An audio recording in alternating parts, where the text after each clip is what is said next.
Isa pong malaking milestone ang naabot ng Pi Network matapos po nitong lumagpas sa 4 million followers sa X, dating Twitter. Dahil ito ay muling nagkaroon po ng espekulasyon kung tatas ba ang presyo ng Picoin at maabot ang $100 na presyo, lalo na kung malilista ito sa mga malalaking exchanges gaya ni Binance at Coinbase. Ngayon ay ang malaking tanong ay possible nga ba ito? At ano po ang epekto nito para sa atin bilang mga Pinoy crypto traders at investors ng Picoin? At yan po ang siyang ating aalamin sa video na ito. Pero bago po tayo magpatuloy, ay nais ko lamang po munang bigyang linaw ang aking disclaimer kung saan ang nilalaman po ng video na ito ay hindi po ito isang financial advice. For education and information purposes lamang po ang layunin nito.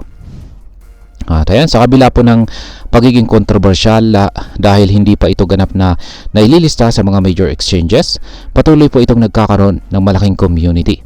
At kamakailan lamang ay ipinagdiwang ng Pi Network ang pagkakaroon nito ng mahigit 4 million followers sa X. Malaking bagay ito dahil nagpapakita ito ng malakas na suporta at kumpiyansa ng mga investors sa project.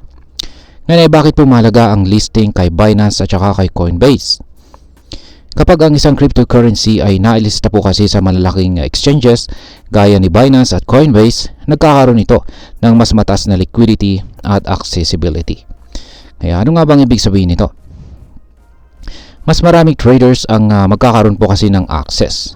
Kapag nasa Binance o Coinbase na ang Picoin, mas madali na po itong mabibili at maibebenta ng mga traders sa buong mundo. Mas magkakaroon na rin ng mataas na trading volume. Kapag mas maraming tao ang bumibili at nagbebenta ng Picoin, mas nagiging aktibo ang market at posibleng tumaas ang presyo nito. At maliban dito ay mas mataas na kumpiyansa ng mga investors. Ang pagiging bahagi ng Binance at Coinbase ay parang isang seal of approval na nagpapakita po ng tiwala ng malalaking institution sa project. Dahil dito, mas maraming investors ang maaring maengganyo na bumili ng Picoin. Dahil dito, maraming crypto analyst ang nagsasabi na kung sakaling mailista ang Picoin sa Binance at Coinbase, maaaring magdulot ito ng price rally o bigla ang pagtaas ng presyo nito. Ngayon ay ano nga ba ang real world utility ng Picoin? Yan. Hindi lang listing ang dahilan kung bakit maaring tumaas ang presyo ng Picoin. Mahalaga ring tingnan ang tinatawag na real world utility o mga totoong gamit nito sa labas ng trading. Kaya meron pong ilan sa mga developments ng Pi Network. Una ay ang pilot services. Isa po itong project na nagpapahintulot sa mga users na gamitin ang Picoin para sa iba't ibang transactions tulad ng pagbili ng product o services. Pangalawa ay open network phase. Patuloy na pinapaunlad ng Pi Network ang ecosystem nito upang mas maging malawak ang paggamit ng Picoin. At ang pangatlo ay ang pagbabawas ng mining rate. Kamakailan ay binawasan ng 38.1% ang mining rate ng Picoin. Ibig sabihin ay mas magiging mahirap na magmina nito sa hinaharap. Kaya maaaring tumaas ang demand at presyo nito.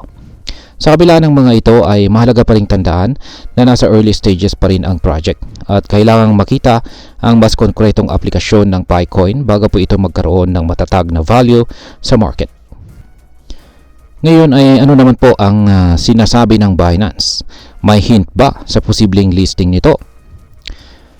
Isa pang nakaka-excite na pangyayari ay ang tila pahopya na post ng Binance intern sa X. Nagpost sila ng Pi symbol kasabay ng cryptic message na if you're reading this, you're a real one. Yan. If you're reading this, you're a real one. May isa pang post na nagpapakita ng Pi emoji na nagpapahiwatig ng posibleng koneksyon sa Picoin. Bagamat wala pang opisyal na announcement mula sa Binance, maraming analyst ang nagsasabing maaaring sinusubukan lang ng Binance kung gaano kalakas ang demand ng Picoin bago po ito opisyal na mailista sa kanilang platform. Ngayon ay posible bang umabot sa $100 ang presyo ng Picoin? Sa kasalukuyan, ang presyo po ng Picoin ay nasa $1.90 na mayroong stable trading volume na nasa $814 million. Malayo po ito sa target na $100. Ngunit possible nga ba itong maabot? May mga analyst na nagsasabi na hindi imposible ang $100 na presyo. Pero mangyayari lang ito kung una, malilista ito sa kay Binance at Coinbase. Ang major exchange listings ang maaring maging game changer para kay PiCoin. Pangalawa ay mas maraming real-world use cases ang ma-develop.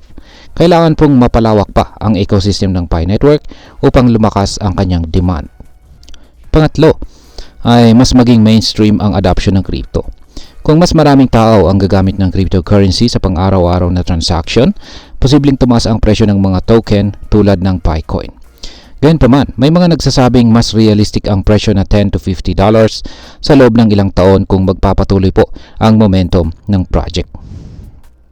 At ngayon, ay ano naman ang maaaring maging epekto nito para sa atin bilang mga Pinoy crypto traders at investors ng PiCoin. Yan, bilang mga sumusuporta sa Pi Network, malaki po ang potensyal na oportunidad dito. Kung sakaling tumaas nga ang presyo ng PiCoin, maaaring kumita po ng malaki ang mga magang nagmina dito. Ngunit mahalaga ring tandaan na mataas pa rin ang risk sa crypto investments. Kaya dapat pong mag-research muna bago magdesisyon. At ayan, bilang panghuli ay ano naman ang aking masasabi tungkol dito. Sa ngayon ay exciting po ang developments sa Pi Network. Pero dapat pa rin tayo maging maingat. Oo, may posibilidad na tumaas ang presyo ng PiCoin. Pero hindi po ito garantisado. Ang pinakamagandang gawin ay maging updated po sa mga balita, aralin ang projects at huwag po mag-invest ng higit sa kaya mong mawala. At ayan, hanggang dito na lamang po tayo sa video na ito mga ka-crypto. Sana po ay inyong nagustuhan ang aking paliwanag sa video na ito. Kung inyo po itong nagustuhan, pakiclick lamang po ang like button nito. Marami pong salamat sa panonood. Ingat po tayo lagi at God bless po sa ating lahat.